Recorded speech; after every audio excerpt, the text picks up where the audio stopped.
Employees are the most valuable asset any business has. They're every company's biggest investment and greatest determiner for success. So it goes without saying that recruiting the right talent is one of the most critical core functions of any organization. So how do you do it? And what really goes into the recruiting process? To find out, today we'll be speaking with Jotform's very own international recruiter, Alexis Russell. Welcome to Momentum, a podcast by Jotform where we talk about the technology, productivity tips, insights, and best practices that help us move forward in business and in life. Let's get started. 3, 2, 1, liftoff. We have a liftoff.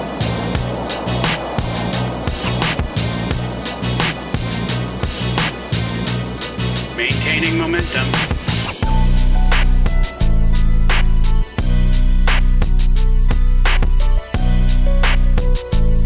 All right, we are live. Welcome to the show. My name is Elliot, your host, and today I am here with Jotform's international recruiter, Alexis Russell. Welcome to the show. Hi, Elliot. Thank you for having me. It's great to have you. Today I'd like to talk, obviously, about recruiting, how we do recruiting at Jotform, some of what your role entails, but also just get an idea of who you are and what brought you here. So you just want to start out by giving a little bit of background and how you got here? Absolutely. It's a great pleasure to be here. Thank you for having me on Momentum. And my name's Alexis Russell. I've been with Jotform for almost 2 years. I'm our international recruiter. So US, UK, Australia, Canada, these are my wheelhouses. And I love being a recruiter. So really this just drives me. It brings so much energy to my day in the life. I wake up and I am so excited to come to work. So what I do, I find people jobs simply. And this is such a rewarding career. It's just really helping people take their own careers to the next level while giving them that sense of, yes, here's why I'm alive. So I really enjoy connecting with people on that personal level. Now, too often than not, recruiters are seen as kind of intimidating and scary.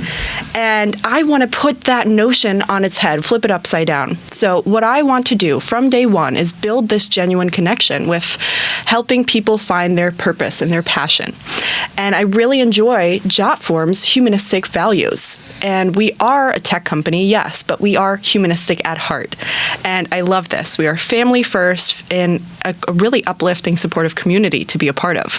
So taking my own values and seeing that, yes, it aligns with our own company, this sparks me. That's wonderful. I think that, you're the first touch point so many potential applicants have to Jotform. So having that positive energy to kind of bring them in and, as you said, sort of put them at ease a little bit, because you're absolutely right. We've all been a candidate and we've had to talk to a recruiter, and it is absolutely daunting. It's a little bit intimidating. You don't know what to expect. You know that you're kind of you're literally being interviewed. I don't want to use the word judged, but you sort of are a little bit. And so you want to break down those barriers and make it seem approachable. So I like that response a lot about flipping that sort of image and stereotype on its head. Can you just take us through a little bit of what an average day in the life of an international recruiter at a tech company looks like? You're managing so many different markets. I mean, how many calls are you on a day? How are you working in crazy time zones with all of the different countries we operated in? Like, what does it look like for you? Absolutely. So typically, a recruiter normally handles one region. So it is quite unique to have a global recruiter managing so many different countries. And I love this. It's a great challenge, a great thrill. Now, my day in the life is busy. I imagine. And it definitely works starting off a little earlier, maybe around 7 or 8 to speak with London, and then staying maybe later. So 2, 3, 4 o'clock, I speak with Australia. So definitely having that around the world time zone. And there's different segments, what I'm doing on a daily basis. We have technical jobs that we're filling, developers. We have customer service jobs, technical support. And then we may have some videos or writers. So there's all these different little niches. Sure. And again, typically recruiters fall within one. There's technical recruiters. There's enterprise recruiters. I'm doing it all. Right. And my day in the life, high volume, high velocity. I really enjoy the sales component, enterprise. These positions are super exciting. They're kind of the backbone, the driving force of Jotform, Sure. as well as the developers. Now, this is a learning curve for sure. I myself am not technical. I'm not a developer. So it's been just a huge uptick to speak their language. So it's a fruitful Imagine. two-way dialogue. So lots of calls, lots of emails, and lots of outreach per day. Lots of communication, I imagine. So as you mentioned, you are hiring across all these departments and divisions and skill sets. I mean, how do you do that? Because you obviously can't necessarily be an expert in everything, but you have to be, I imagine, fluent enough to at least be able to screen them Yes. and how good of a fit they are. So how do you approach that? Absolutely. Stepping back to our original point, communication is key. Having the clear expectation from the team. What are you looking for From in like this a hiring person? manager and such. Absolutely. And even teammates, the people they're working with on a daily basis. Cultural fit versus technical skills. Two different animals here. We need to ensure they're going to be agile, just passionate, driven.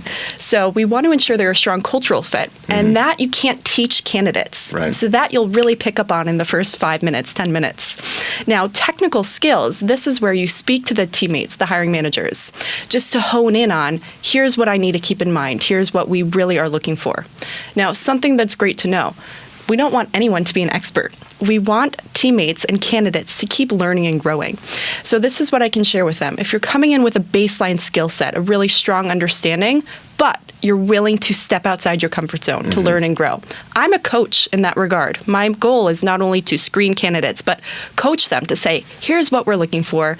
Maybe for a developer, study up on PHP. For an enterprise role, tell us about your experience in a fast-paced, high-volume environment. So that's my understanding, to have this natural conversation with the candidate to help coach them for specific things we're looking for. And just, again, having this full transparency for our process. Here's what you can expect. Here's our timeline. So I think that makes the job a little fun. Absolutely. And I bet that also probably helps set them up for success in subsequent interviews where they're maybe talking with the hiring manager or the team. But let's not get too ahead of ourselves. What does the recruiting process, like the holistic from point A to point Z, what does that process look like at Jotform? And does that differ from hiring processes at maybe other companies you've been at? You know, I feel like some companies you hear about, oh, we have 6, 7 interviews. Some companies it's just 1 or 2. What does the process look like at Jotform? Absolutely. You nailed it on the head. So we have a streamlined, fast-moving process. We're an agile company, so really just taking that to heart with everything we do. Now, overall, we have 2.5 steps on average for our interview process for the recruiting, which is good. Now, some may be one and done, some may be 2 or 3. Sure. So from the first point of contact, what I do is, I would say a 50-50 split. Half finding the talent. We call this a talent search, a talent hunt. The other half is just going through the applicants. For some jobs, we have thousands of people who apply. For others, it may just be a couple hundred. Do you have to sift through every single one? I absolutely Wow. do. Okay, that's got to be time consuming. Now, what we're looking at is there are different platforms. You know, LinkedIn is a wonderful tool, just awesome. Everything A+ about it. Some tools are really subpar. So part of my job is to present to the team, to our executive C-suite, here's some options, alternatives that we could be looking at, just to make the recruiters' lives easier. For where you post the jobs? Correct. So, for example, we utilize Bamboo HR, which is actually like an HRIS sort of system for HRs. Now, this is also integrating with Glassdoor, Indeed, ZipRecruiter, all of which have similar, like, clunky platforms. I really am not a huge fan. So what I do on LinkedIn, I can find the talent, type in keywords, type in years of experience, and that produces a lot of great results. Open to work. Other times we just go through this applicant pool. So that's how I kind of start the search going. Yeah. After that, we set up an initial 30-minute conversation, just talking about the role overall, high level, getting to know each other, talking about expectations to come. After that first 30-minute screening, I call it, Then, if they're great, I present my notes to the team, the hiring manager. They decide if they'd like to proceed with a business round of interview, which is a deeper dive, talking more about technicalities, the vision, the growth. And sometimes we have a take-home challenge. And I know, again, this seems a little daunting, but at the end of the day, you roll up your sleeves and get a feel for what it's like to work at Jotform. It's not hard. It's not days. It's just a weekend and a night that you can spend on this. Then we ended with a final panel where the candidate is meeting teammates. So just a really holistic, fast-moving approach. Takes mostly a month on average. Yeah, and that's pretty fast, I think, for most companies, I would Absolutely. say. Again, you hear about, 4, 5, 6 different interviews, maybe multiple take-home challenges, but I remember when I was hired a few years ago now, it was, 2 interviews and a take-home challenge, and I thought there'd actually be more interviews after that. They didn't have a dedicated recruiter at that time, so it's great that you're on the team now. But I was like, this is way simpler than I anticipated. It's better for the company and it's better for the applicant, honestly, because you aren't wasting anyone's time. You're kind of getting through it, and it's either a yes or a no, and you can move on or start your position. So I really like the way we approach that. Some companies might not have that luxury and privilege just to be able to do it in 2, depending on the hierarchy or anything like that. But that is something that I've always liked about Jotform, I will say. So LinkedIn is your favorite platform. Yep.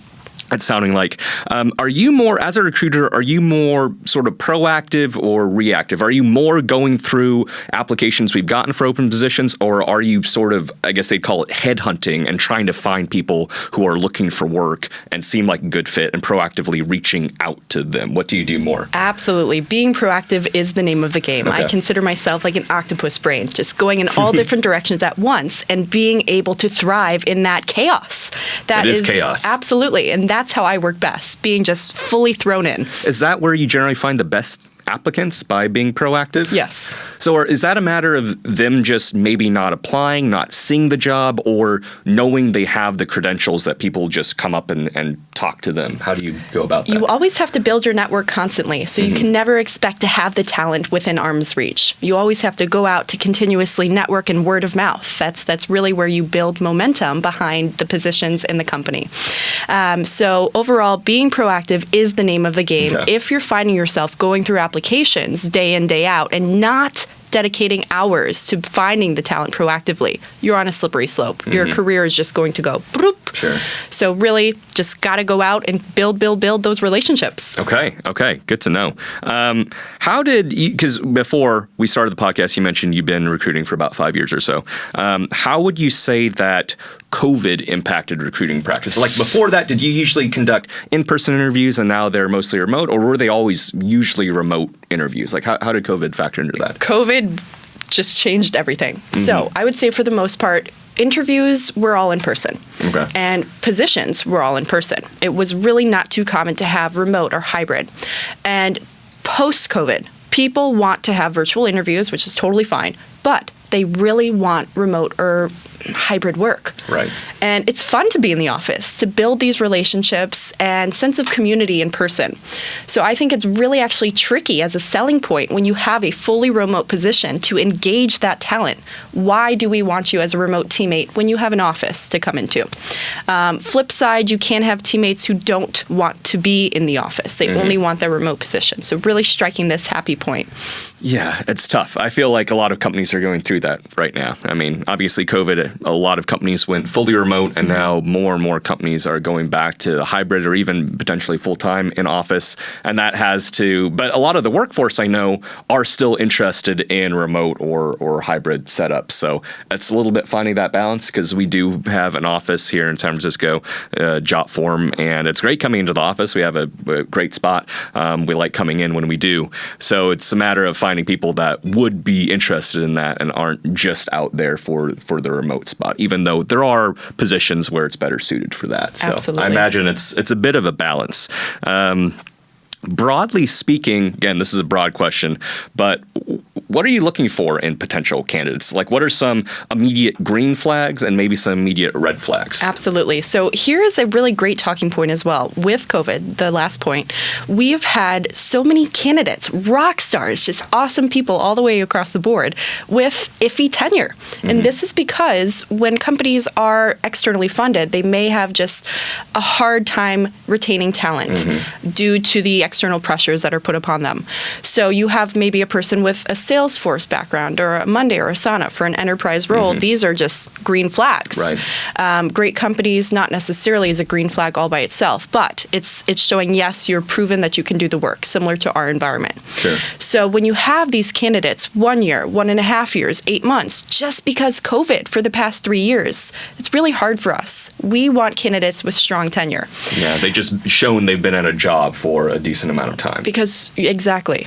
So when you have COVID impacting that, it's not necessarily the candidate's fault. Yeah, it's tough. Right. So I wouldn't say right off the bat that alone is a red or a green flag. It's just the environment we've been in globally for the past 3 years. Now, that aside, something a green flag is just this can-do attitude, wearing multiple hats, being a hands-on leader. Even if it's an associate level position, the ability to roll up your sleeves and say, here's what I want to do, wearing that creative leadership hat. Here's a project I want to see happen, and roll with it. I love that about our environment. It's not a top-down. It's not jumping through red tape. We want candidates who have that mentality, even if they're an associate level. Now, another green flag is just having a desire to constantly learn and grow. And if you're coming in with a solid foundational skill set, if you're maybe more junior, you graduated in 2020 or something like that, that doesn't matter. We want you to keep evolving. Now, a red flag, and this is where it's tricky, because if you see something on paper, it's not always how it is in reality. A red flag, I would say, is you're just not a team player. You maybe have an overabundance of ego. That's kind of a red flag for us, especially at Jotform. We want team players. We want go-getters. And if you're kind of a sour attitude, it's not going to work. Absolutely. So green flags, that can-do attitude, that willingness to put in work, having big name on the resume is great. Tenure is one of those iffy things. It's great to see tenure, but sometimes it's just outside of their control. So sounds like it's all just a case-to-case basis, and often, especially with the personality stuff, you can probably tell that during the first interview, like you said, probably within the first 5 minutes, if they have that can-do attitude or they do have that bit of a sour attitude. But first, obviously, they have to have the credentials to even warrant the interview to begin with, I imagine. So again, it's for you, it's finding that balance, like what on paper looks good enough to warrant maybe taking the next step. And then hopefully often you're pleasantly surprised. I imagine sometimes it's a bit disappointing, but all part of the game. Day all in part the of the game. You mentioned it a little bit earlier. How closely do you work with the hiring managers throughout the process? Because you have to deal with probably, I don't know, maybe dozens of teams that you're hiring for. So how closely are you in communication with the stakeholders behind the hire? Absolutely. Very close on a daily basis. Things constantly change. So if we opened a job 3 months ago, the environment that we're working in is different. So we need to be aware of that. We need to constantly be on our toes with changing screening questions, changing job responsibilities and functions, projects you'll be working on. Now, all of this is, again, information I'll be relaying to the candidate. Here's a project you'll be working on. So I think daily basis communication with the hiring manager. Daily basis, all about communication. I'm getting the trend here. And what stakeholders generally have the final sign off for hiring candidates? Is it the hiring manager, or is it like the CEO, the CFO? Like, what's that process like? Typically, our CEO signs off. Okay, so the big dog finally is the one to actually sign. We are bringing him on board. Indeed. Interesting. Would you say that's normal? At what point? Because I can't imagine a company like Salesforce, the CEO is signing off on every hire. So how is that unique to Jotform? I agree. I do think it is unique in some situations, a case-by-case basis. Actually, back in the day, we had our CEO interview people. Wow, that's different. It is. So that does not happen with everyone. So definitely with the bigger companies, you may not have a CEO, a C-suite person approving the offer every single time. You may have the hiring manager having that approval. And that happens here. We have some hiring managers with that authority to say, do the offer. We're good to go ahead. But typically, the CEO approves the offer. Got it. What's often the single biggest, I guess, snag or holdup that you find with candidates once they're maybe further along in the interview process? Maybe they've gotten an offer. Is it generally salary negotiation? Is it benefit? Like, what if someone seems like they're a perfect fit and are firing all cylinders? What is the thing that you usually see holding them back? Absolutely, competition. People may not know who Jotform is. So we want to have that story from day one, why we're a great culture, why we're a great growth opportunity to be a part of. So when you have, let's say, an offer from Amazon in hand, and then you get an offer from Jotform, and it's again, do I want the name brand or do I want the growth story here? Even though the name brand will come with the VC funding, your job might get pulled. As we've all seen, there are pros and cons. But that's where Jotform being privately funded at this point is probably a benefit, and you can even talk that up, I imagine, a little bit from a recruiting perspective. So that's interesting. What would you say? I guess broadly, what would you say is the hardest part about what you do? Like, I imagine there are many challenges in your day-to-day, but what would you say is the most challenging thing that you face? A couple things come to mind. The immediate is ghosting. Candidates, when you find an awesome person, they ghost you. They drop off. And you're just like, no. So if you go text, call, email, and still no response, it's a lost cause. It happens in every facet of life, It does, unfortunately, too often than not. Another challenge, I would say, is given it's a global role, a global environment, time zone challenges are always tricky. When you have 5 available slots from a candidate and none of them work, to go back and say, I'm sorry, we have to just keep it going. We have to wait another week. That's just... And you could be missing out on like someone great or... That's tough when sometimes it just doesn't align like that. Conversely, what would you say is something that you said you find this job very rewarding? I guess why? Why do you find this job rewarding? What do you like about it the most? To see the growth and the happiness on people's faces. Again, just really when you're looking for a job, when you just got laid off, you're at the lowest of your lows, And to have this promise of the light at the end of the tunnel. I want to join Jotform, a great company, a great opportunity for me to take my own career to the next level. I love that. There's seriously a spark. And it can be a friendship. It can be just a sense of community. Like, yes, Alexis helped me get this job. I love my team. I'm on this growth path. And I'm really, really glad it worked out. So I love to see that success story. Yeah, it's got to be gratifying. You're sort of the funnel that gets them into the job. Are you often the one to actually give them the good news? Yes, all the time. That's got to be great. Good news and bad news. Conversely, the bad news, that's got to be a little bit rough, but you probably are, I guess, pretty used to it at this point when you unfortunately have to say no to a good candidate, but all part of the job. Kind of a general question again, what would you say is something that would surprise most people about your role that they wouldn't guess comes with recruiting?